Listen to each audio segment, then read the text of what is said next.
بسم الله الرحمن الرحيم استحوذ عليهم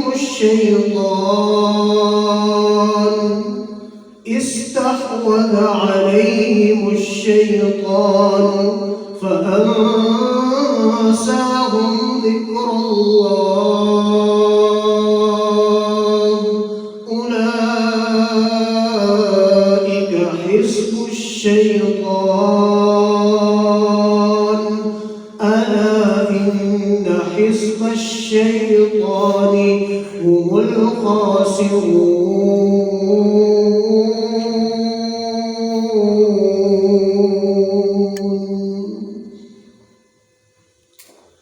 معزز اور مکرم سامعین کرام، دنیا میں زندگی گزارتے ہوئے انسان جب اپنا گھر تعمیر کرتا ہے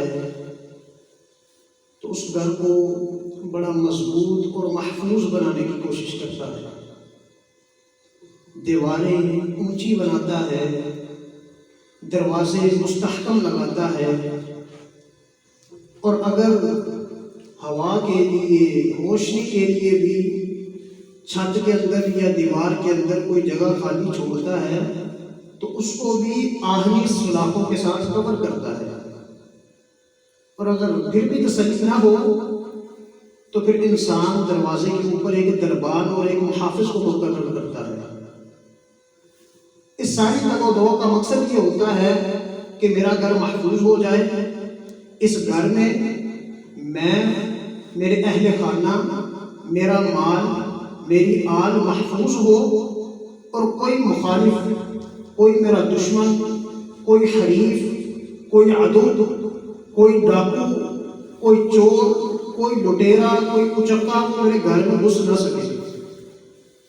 تو دنیاوی طور پہ دشمنوں سے بچنے کے لیے انسان اتنی جدوجہد کرتا ہے، لیکن جو انسان کا ایک باطنی دشمن ہے اور سارے دشمنوں سے بڑا دشمن ہے، کہ جس نے انسان کی دشمنی کی قسم کھائی تھی اور رب العالمین کے سامنے قسم کھائی تھی کہ قال فبعزتک لأغوینہم اجمعین، اے خدا، اے الہ، مجھے تیری جاہ و جلال کی قسم ہے کہ میں انسانوں کو گمراہ کروں گا، بہکاؤں گا، ان کو جہنم میں لے جانے کی پوری کوشش کروں گا۔ اور پھر ایسا دشمن کہ جس نے رب العالمین کے سامنے برملا طور پہ اس بات کا اعلان کر دیا تھا کہ ثم لآتینہم من بین ایدیہم ومن خلفہم وعن ایمانہم وعن شمائلہم، کہ اے خالق و مالک، تو نے مجھے اپنے دربار سے نکال دیا ہے، لیکن میں انسان کے ساتھ دشمنی کروں گا، اور ایسی دشمنی کروں گا کہ سامنے سے بھی اس پہ وار کروں گا، پیچھے سے بھی وار کروں گا، دائیں جانب سے بھی وار کروں گا، بائیں جانب سے بھی وار کروں گا۔ اتنا خطرناک دشمن، لیکن اتنا خطرناک مہلک دشمن ہونے کے باوجود آج ہم نے اس دشمن کو اپنے گھروں میں بھی داخل کر لیا ہے اور اس کو اپنے دسترخوان پہ بھی اپنے ساتھ بٹھا دیا ہے۔ سکون پھر کیسے آئے گا؟ برکت کیسے آئے گی؟ رحمت کیسے آئے گی؟ تو بے سکونی اور بے اطمینانی ہی ہوگی۔ اور دنیا کی زندگی گزارتے ہوئے انسان کے باپ کا کوئی دشمن ہونا، اور اس دشمن کو کوئی انسان اپنے گھر میں بلا لے اور اس کو اپنے دسترخوان پہ بٹھا کے انسان کھانا کھلائے، لوگ کہتے ہیں بڑا بے حیا انسان ہے، بڑا بے شرم انسان ہے کہ اپنے باپ کے دشمن کو اس نے اپنے گھر میں بلا لیا۔ شیطان ایسا دشمن ہے، رب العالمین نے تنبیہ کی ہے ہمیں، یا بنی آدم لا یفتننکم الشیطان کما اخرج ابویکم من الجنہ ینزع عنہما لباسہما لیریہما سوآتہما۔ فرمایا اے آدم کی اولاد، خبردار رہنا، شیطان تمہارا وہ دشمن ہے اخرج ابویکم من الجنہ، کہ جس نے تمہارے باپ کو جنت سے نکلوایا تھا اور بے لباس کروا کے جنت سے نکلوا دیا تھا، اور فرمایا انہ یراکم هو وقبیلہ من حیث لا ترونہم، اور تمہارا جو دشمن ہے وہ خواب غفلت میں نہیں، تمہارا جو دشمن ہے وہ سویا ہوا نہیں، بلکہ وہ بیدار ہے، ہوشیار ہے، تیار ہے۔ غفلت کے اندر تم مبتلا ہو، خواب غفلت میں تم سوئے ہوئے ہو، وہ بڑا بیدار ہے، وہ بھی اور اس کا لشکر بھی ہر وقت تاک میں رہتے ہیں کہ ہم نے انسان کے ایمان پہ ڈاکہ کب ڈالنا ہے، انسان کے اعمال کو کیسے برباد کرنا ہے، انسان کی آخرت کو کیسے خراب کرنا ہے۔ اب اگر کوئی ایسے دشمن کو اپنے گھر میں رکھے اور ایسے دشمن کو اپنے دسترخوان پہ بٹھائے، ایسے دشمن کو اپنے بستر پہ لٹائے، تو مجھے بتائیں کہ ایسے انسان کی بدبختی اور بدنصیبی میں کیا شک ہو سکتا ہے؟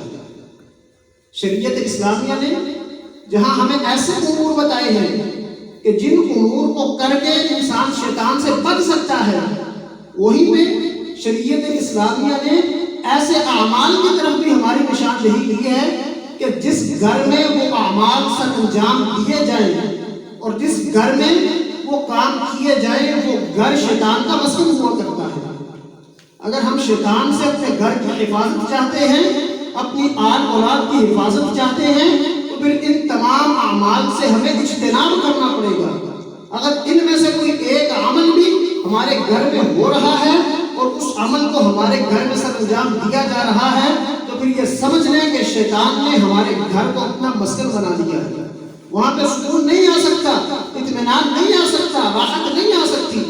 وہ کون سے امور ہیں کہ جن سے ہمیں اجتناب کرنا ہے؟ انتہائی اختصار کے ساتھ 5 امور کو بیان کرنا مقصود ہے، اس دعا کے ساتھ کہ اللہ رب العالمین ہمیں سن کے سمجھ کے ان امور سے اجتناب کرنے کی توفیق عطا فرمائے۔ سب سے پہلا عمل، جس گھر میں گھنٹی کی آواز ہو، ناقوس کی آواز ہو، ایسی گھنٹی کہ جو بجتی ہے اور بند ہو جاتی ہے، پھر بجتی ہے، پھر بند ہو جاتی ہے، جس گھر میں ایسی گھنٹی ہو، وہ گھر شیطان کا مسکن ہوا کرتا ہے۔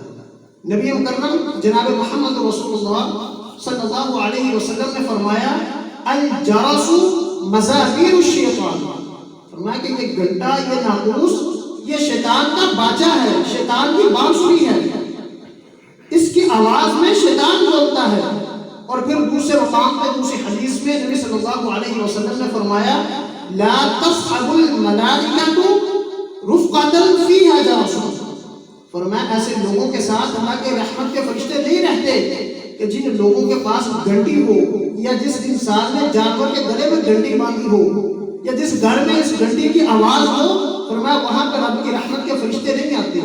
اور یہ بات بھی سمجھ لیں کہ جہاں سے رحمت کے فرشتے چلے جائیں وہاں پہ شیطان ضرور آباد ہوا کرتے ہیں۔ رحمت کے فرشتے کس لیے ہیں؟ اللہ تعالیٰ فرماتے ہیں، لَهُ مُعَقِّبَاتٌ مِّن بَيْنِ يَدَيْهِ وَمِن خَلْفِهِ يَحْفَظُونَهُ مِنْ أَمْرِ اللَّهِ، اللہ کے فرشتے، اللہ کی فوج، فرمایا وہ جتنے کام سر انجام دیتے ہیں ان میں سے ایک اہم کام یہ کرتے ہیں کہ وہ اللہ کے بندوں کی حفاظت کرتے ہیں، آگے پیچھے سے حفاظت کرتے ہیں۔ اور جہاں سے یہ حفاظت کے فرشتے چلے جائیں، پھر شیطان گل کھلاتا ہے، شیطان وار کرتا ہے، شیطان وسط سے ڈالتا ہے اور اس گھر کو گھر نہیں رہنے دیتا بلکہ اس کو بربادی کی جگہ بنا کے دم لیتا ہے۔ گھنٹی کی آواز، ناقوس کی آواز جس گھر میں ہوگی، فرمایا وہ شیطان کی آواز ہے، رب کی رحمت کے فرشتے وہاں نہیں رہتے۔ علماء کرام نے یہ بیان کیا ہے کہ ایک ڈور بیل ہے، دروازے پہ لگائی جاتی ہے، اسی طرح موبائل فون کی رنگ ٹون ہے، اسی طرح ٹیلی فون کی آواز ہے، ان تمام چیزوں کو استثناء حاصل ہے، یعنی یہ اس کے اندر شامل نہیں ہے۔ وہ گھنٹی جو مندر کی گھنٹی ہے یا گرجا گھر کی گھنٹی ہے، اس کی مشابہت میں جو بھی گھنٹی ہوگی یا آواز ہوگی یا ناقوس ہوگی وہ حرام ہے، اور جہاں پہ بھی ہوگی وہاں پہ رب کی رحمت کے فرشتے نہیں ہوتے، وہاں پہ شیطان ہوا کرتے ہیں۔ لیکن افسوس کی بات ہے کہ آج ہمارے گھروں میں یہ گھنٹیاں موجود ہیں، ڈراموں کے اندر مندروں کی گھنٹیاں بجائی بھی جاتی ہیں اور ہمارے گھروں میں بجائی جاتی ہیں اور ہم اس کو سن رہے ہوتے ہیں۔ شیطان کی آواز کو بڑے ذوق اور شوق کے ساتھ ہم سنتے ہیں اور اپنے گھروں میں شیطان کو ہم نے اس طرح داخل کیا ہوا ہے۔ یہ پہلا عمل ہے، فرمایا جس گھر میں گھنٹی کی ناقوس کی آواز ہوگی، جو گرجا گھر میں ناقوس بجایا جاتا ہے یا جو مندر میں گھنٹی بجائی جاتی ہے، وہاں پہ رب کے رحمت کے فرشتے نہیں ہوا کرتے، وہاں پہ شیاطین ہوا کرتے ہیں۔ اور اگر شیطان سے حفاظت چاہتے ہیں اپنے گھر کی، تو اس گھنٹی کو اپنے گھر سے نکالنا پڑے گا۔ دوسرا عمل، حضرت عائشہ صدیقہ رضی اللہ تعالی عنہا بیان کرتی ہیں کہ ان نبی صلی اللہ علیہ وسلم لم یکن یترک فی بیتہ شیئا فیہ تصالیب الا نقضہ. فرماتی ہیں کہ نبی صلی اللہ علیہ وسلم اپنے گھر میں آتے، جب بھی آپ صلی اللہ علیہ وسلم کی نظر کسی صلیب والے نشان پر پڑتی، کراس کا نشان جو عیسائیوں کا ایک مخصوص نشان ہے، ان کی پہچان ہے، فرماتی ہے جب بھی نبی صلی اللہ علیہ وسلم کسی کپڑے پہ یا کسی چیز پہ صلیب کا نشان دیکھتے تو آپ صلی اللہ علیہ وسلم اس کو توڑ دیا کرتے تھے، کیونکہ یہ بھی شیطان کو گھر میں دعوت دینے والی بات ہے، شیطان کو اپنے گھر میں مدعو کرنے والی بات ہے، اپنے گھر کا سکون اور اطمینان ختم کرنے والی بات ہے. آپ صلی اللہ علیہ وسلم اس صلیب کے نشان کو توڑا کرتے تھے. لیکن آج ہمارے گھروں میں یہ صلیب کا نشان بھی موجود ہے، جائے نماز کے اندر صلیب کا نشان موجود ہے، قالین کے اندر صلیب کا نشان موجود ہے، پردوں کے اندر صلیب کا نشان موجود ہے، دیواروں کے نقش و نگار اور ڈیزائن کے اندر بھی صلیب کا نشان موجود ہے. اب یہاں پہ یہ ذہن میں بات آ سکتی ہے کہ اگر کوئی صلیب کا نشان آ ہی گیا ہے قالین کے اوپر یا دیوار کے ڈیزائن میں کوئی صلیب کا نشان آ گیا ہے تو ہم نے کون سا بطور تعظیم اس کو لگایا ہے، یا ہم نے کون سا اس کی پرستش کرنی ہے، ہم نے کون سا اس کی پوجا کرنی ہے، یا ہم کون سا اس کو جان بوجھ کے لے کے آئے ہیں، ویسے ہی توجہ نہیں کی تو وہ گھر میں آ گیا اور آ کے لگ گیا. لیکن اس اشکال کی حیثیت کوئی نہیں. دیکھیں نا کہ نبی صلی اللہ علیہ وسلم کے گھر میں اگر کوئی صلیب کا نشان ہوتا تھا تو نعوذ باللہ من ذالک کو مسلمان یہ سمجھتا ہے کہ نبی صلی اللہ علیہ وسلم کے گھر میں صلیب کی پرستش ہوتی تھی. آپ صلی اللہ علیہ وسلم کے گھر میں اس کو بطور تعظیم لایا گیا تھا؟ نہیں، بلکہ وہ بھی غلط فہمی میں یا توجہ نہیں کی، اس وجہ سے گھر میں آ گیا. اس کے باوجود بھی نبی صلی اللہ علیہ وسلم نے اس کو توڑا ہے. تو گویا کہ اگر انسان جان بوجھ کے نہیں بھی صلیب کا نشان لے کے آیا یا اس کی پرستش انسان نہیں بھی کرتا، اس کی تعظیم نہیں بھی کرتا، اس کے باوجود بھی صلیب کا نشان مسلمان کے گھر میں نہیں ہونا چاہیے. گہری نظر ڈالنی چاہیے ہمیں. جب بھی کوئی کپڑا خریدے یا کوئی چیز خریدے یا جائے نماز یا خرید خریدے تو اس بات کی یقین دہانی کیا کرے کہ اس کے اندر کہیں کوئی صلیب کا نشان تو موجود نہیں، بلکہ اس سے بڑھ کے مساجد کے اندر بعض مساجد میں قالین ایسے ہوتے ہیں کہ جن پہ صلیب کا نشان بنا ہوتا ہے. تو یہ ہماری کمزوری بھی ہے، سستی بھی ہے، غفلت بھی ہے. اس کمزوری اور سستی کو دور کرنے کی ضرورت ہے. اس گھر میں ناقوس ہو، گھنٹی کی آواز ہو، شیطان کا مسکن ہوا کرتا ہے. جس گھر میں صلیب ہو وہاں شیطان کا ڈیرا ہوا کرتا ہے. اور تیسرے نمبر پہ جس گھر میں کتا ہو وہاں پہ بھی شیطان ہوا کرتے ہیں، رب کی رحمت کے فرشتے نہیں ہوا کرتے. نبی مکرم جناب محمد رسول اللہ صلی اللہ علیہ وسلم نے فرمایا جس گھر میں کتا ہو اس گھر میں رب کی رحمت کے فرشتے داخل ہی نہیں ہوتے.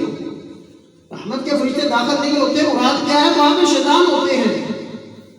فرشتے رحمان کی فوج ہیں اور ایک طرف شیطان کی فوج ہے. یہ دونوں افواج اکٹھی نہیں رہ سکتی. جہاں پہ فرشتے موجود نہیں سمجھ لیجئے کہ وہاں پہ شیطان کا ڈیرا ہے، وہاں پہ شیطان کی فوج موجود ہے. فرمایا فرشتے اس گھر میں داخل نہیں ہوتے جس گھر میں کتا ہو. شوقیہ طور پہ جو انسان گھر میں کتا رکھتا ہے، کتے کو پالتا ہے، اس کو کھلاتا پلاتا ہے، بلکہ اس سے بڑھ کے میں کہوں ہماری بد نصیبی کہ ہم نے دوسروں کا کلچر لیا، دوسروں کی تقلید کی کہ جس طرح وہ لوگ کتے کو بطور فیشن کے اور بطور فخر کے پالتے ہیں، ہمارے مسلمان بھی یہی کام کرتے ہیں. کتے کو کھلاتے ہیں پلاتے ہیں، بلکہ اپنے ساتھ سلاتے ہیں. بلکہ اس سے بڑھ کے ایک بہت بڑی طلاق کا واقعہ شاید آپ نے سنا ہی ہوگا. تو وہ طلاق کی وجہ اس وجوہات میں سے ایک وجہ یہ بھی تھی کہ خامد کے کتے اور بیوی کے کتے کی آپس میں نہیں بنی، اس وجہ سے طلاق ہو گئی. تو یہ کلچر یہود کا ہو تو رہے، عیسائیوں کا ہو تو رہے، لیکن مسلمانوں کا یہ کلچر بن گیا ہے شوقیہ طور پر کتا پالنا. اور اس کی وعید کیا ہے؟ نبی صلی اللہ علیہ وسلم نے فرمایا کہ جو انسان اپنے گھر میں کتا رکھتا ہے، فرمایا 3 وجوہات کے علاوہ جو بندہ اپنے گھر میں کتا رکھتا ہے، جن 3 وجوہات کی اجازت ہے. نمبر 1 کتا رکھا ہوا ہے مویشیوں کی حفاظت کے لیے. نمبر 2 کتا رکھا ہوا ہے کھیت کی حفاظت کے لیے. نمبر 3 کتا رکھا ہوا ہے شکار کرنے کے لیے. فرمایا ان 3 وجوہات کے علاوہ جو انسان کتا پالتا ہے اللہ رب العالمین ہر روز اس کے نامہ اعمال میں سے 2 قرات کے برابر اجر و ثواب کو کم کر دیتے ہیں.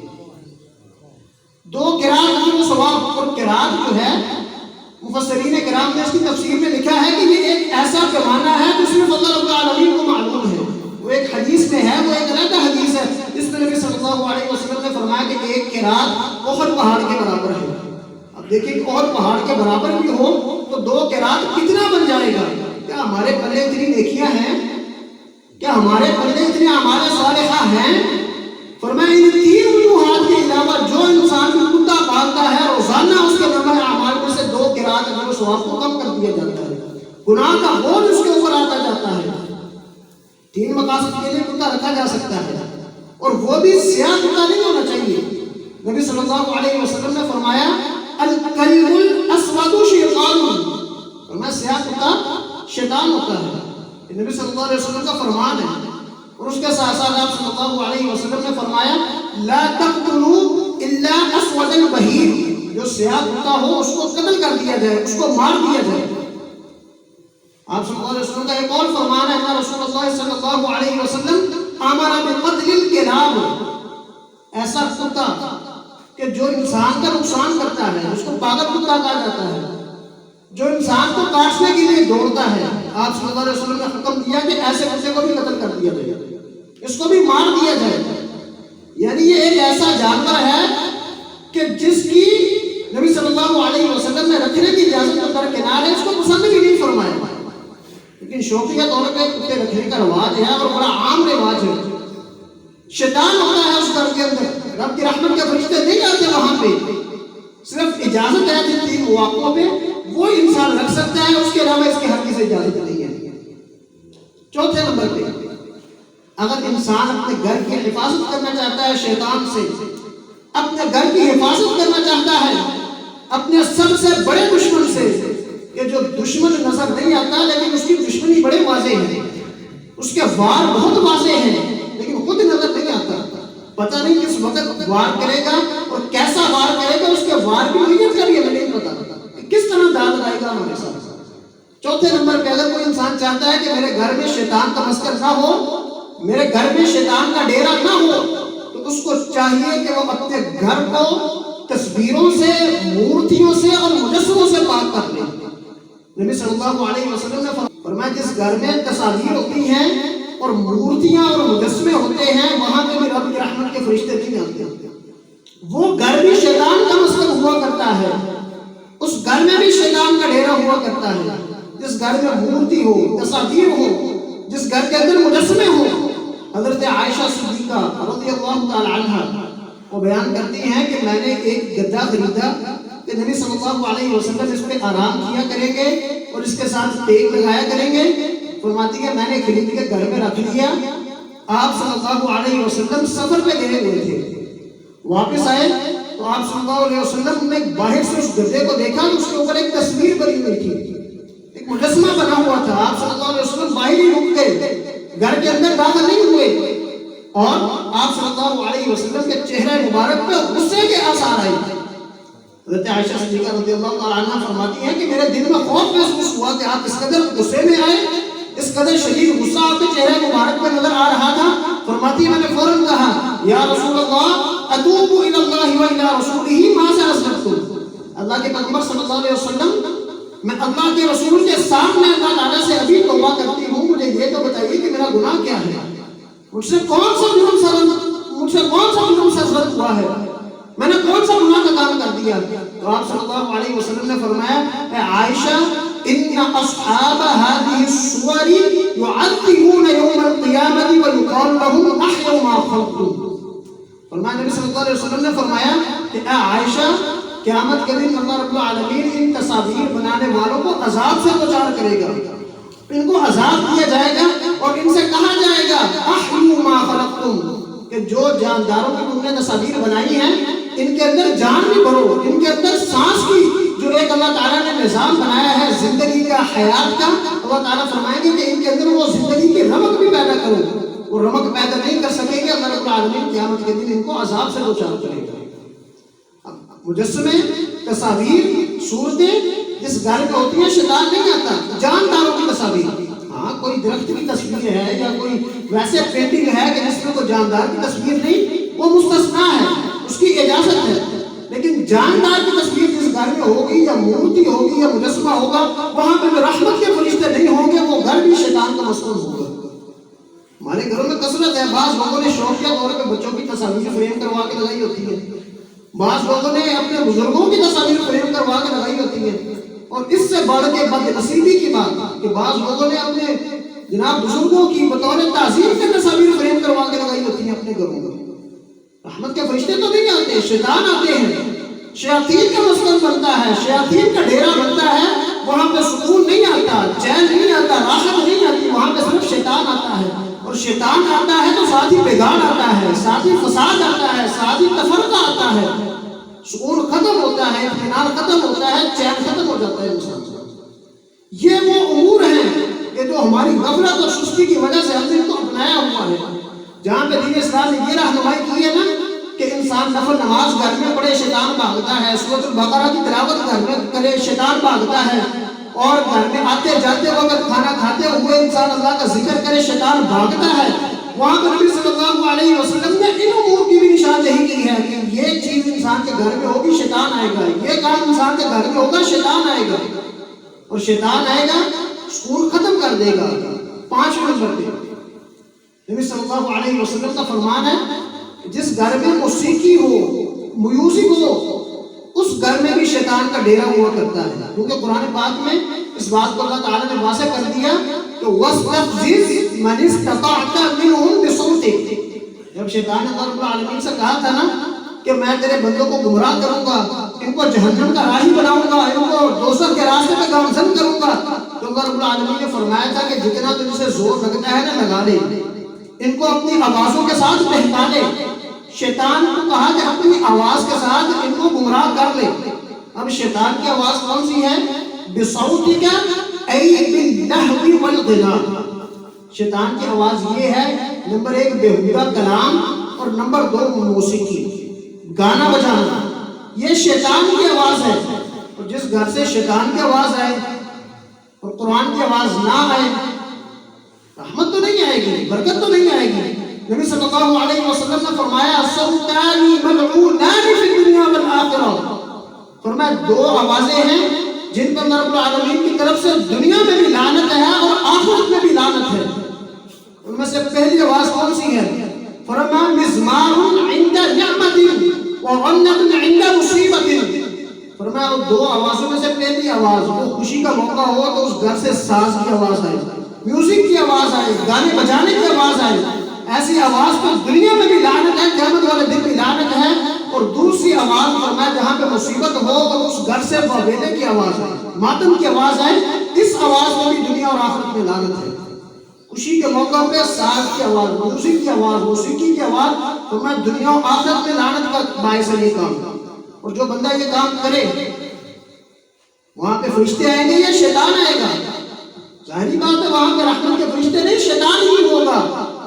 اور پھر انسان، ہمارا المیہ کیا ہے؟ ہمارا نبی صلی اللہ علیہ وسلم کا کلمہ پڑھنے کے باوجود المیہ ہمارا کیا ہے کہ ہم نے اس برائی کو برائی سمجھے ہی نہیں، اور اس کے پیچھے ایک بڑی گہری سازش ہے کہ ہمیں عادی اتنا کر دیا گیا، میوزک کا، موسیقی کا عادی اتنا کر دیا گیا، اور اس کو عام اتنا کر دیا گیا کہ اب احساس جرم بھی ختم ہو چکا ہے۔ اب ہم اس کو گناہ سمجھتے ہی نہیں، بلکہ گناہ سمجھنا تو درکنار، اگر کوئی انسان اس کی حرمت کے بارے میں بات بھی کرے تو کہتے ہیں یار یہ مولوی نہ تے کم ہی ڈرانا، کوئی نہ تے ہمیں دین نہ پوچھیا کرتا۔ بھئی مولوی کی کیا پاور ہے یا مولوی کی کیا اتھارٹی ہے کہ دین کو محفوظ کرے؟ یہ تو نبی صلی اللہ علیہ وسلم کا فرمان ہے۔ عبداللہ بن مسعود رضی اللہ تعالیٰ عنہ کا ایک قول میرے ذہن میں آیا، فرماتے ہیں کہ الغنا ينبت النفاق فی القلب کما ينبت الماء الزرع۔ فرماتے ہیں کہ گانا انسان کے دل میں اس طرح نفاق کی پرورش کرتا ہے کہ جس طرح پانی کھیتی کی پرورش کرتا ہے۔ کھیت کو پانی لگایا جائے کھیتی سرسبز ہو جاتی ہے، اور جہاں پہ گانا سنا جائے، ساز سنا جائے، میوزک سنا جائے، فرمایا اس دل میں نفاق ڈیر ڈال دیتا ہے۔ آج منافقت عام ہو گئی ہے، اس کی وجہ کیا ہے؟ سبب کیا ہے کہ ہم نے یہ کام شروع کر دیا ہے؟ دین کا کام ہو، نیکی کا کام ہو، کرنے کو ہمارا دل نہیں چاہتا، ہمارا دل وہاں پہ مطمئن نہیں ہوتا، گانے کے اندر دل مطمئن ہوتا ہوتا ہے، میوزک کے اندر بندے اپنے بدبختی کی انتہا کیا کہتے ہیں کہ میوزک جو ہے یہ روح کی غذا ہے۔ نعوذ باللہ من ذالک، روح کی غذا کیسے ہو سکتی ہے؟ گانے کے اندر سکون نہیں رکھا اللہ رب العالمین نے، بلکہ اس پہ لعنت کی ہے۔ اگر انسان سکون چاہتا ہے تو تلاوت قرآن سے سکون ملے گا، اللہ کے ذکر سے سکون ملے گا۔ گانے میں انسان جو سکون سمجھتا ہے یا سکون تلاش کرتا ہے، وہ اس بات کو سمجھ لے کہ اس کی عقل کا پردہ پڑ چکا ہے، اس کے دل میں شیطان نے ڈیرا لگا لیا ہے۔ اور جب انسان گانے کو کثرت کے ساتھ سنتا ہے تو عقل معاف ہو جاتی ہے۔ اس کی وجہ یہ ہے کہ یہ جتنے بھی خرافاتی دنیا، افسانوی دنیا، رومانوی دنیا کہ جس کا حقیقت کے ساتھ کوئی تعلق نہیں، جب انسان اس کو بار بار سنتا ہے، کثرت کے ساتھ سنتا ہے، تو کیا ہوتا ہے کہ انسان کے دل میں بھی وہی ایک حرام رشتہ اور حرام تعلق اور حرام محبت اس کا انسان کے دل پہ راج ہوتا ہے، انسان شیطان کا قیدی بن جاتا ہے اور اللہ رب العالمین سے دور ہو جاتا ہے۔ اور ایسے ہی لوگوں کے متعلق اللہ رب العالمین نے فرمایا کہ استحوذ علیہم الشیطان فانساہم ذکر اللہ، کہ ان لوگوں پہ اللہ رب العالمین نے شیطان کو مسلط کر دیا ہے، شیطان نے انہیں اللہ رب العالمین کے ذکر سے دور کر دیا ہے۔ اولئک حزب الشیطان، یہ شیطان کی پارٹی ہے، یہ شیطان کا گروہ ہے۔ فیصلہ ہم نے کرنا ہے کہ ہمیں شیطان کی پارٹی بننا ہے، شیطان کا گروہ بننا ہے یا رحمان کا گروہ بننا ہے۔ تو یہ بات سمجھ لیجیے کہ جس گھر میں گھنٹی ناقوس کی آواز ہوگی وہ گھر شیطان کا مسکن ہوگا، جس گھر میں سریر کا نشان ہوگا وہ گھر شیطان کا مسکن ہوگا، جس گھر کے اندر کتا رکھا جائے گا شوقیہ طور پہ وہ گھر شیطان کا مسکن ہوگا، اور جس گھر کے اندر تصویر ہوگی، مجسمہ ہوگا، مورتی ہوگی، وہ گھر بھی شیطان کا مسکن ہوگا، اور جس گھر کے اندر ساز کی آواز آئے گی، گانے اور میوزک کی آواز آئے گی، وہ گھر بھی شیطان کا مسکن ہوگا۔ اللہ رب العالمین سے میری دعا یہ ہے کہ اللہ رب العالمین ہمیں اپنی غفلت اور اپنی سستی اور کوتاہی کو دور کرنے کی توفیق عطا فرما دے۔ اللہ رب العالمین ہمارے اندر عمل کا جذبہ پیدا فرما دے۔ اللہ رب العالمین ہمیں دین اسلام کی سمجھ عطا فرما دے۔ سبحانک اللہم و بحمدک، اشہد ان لا الہ الا انت، استغفرک و اتوب۔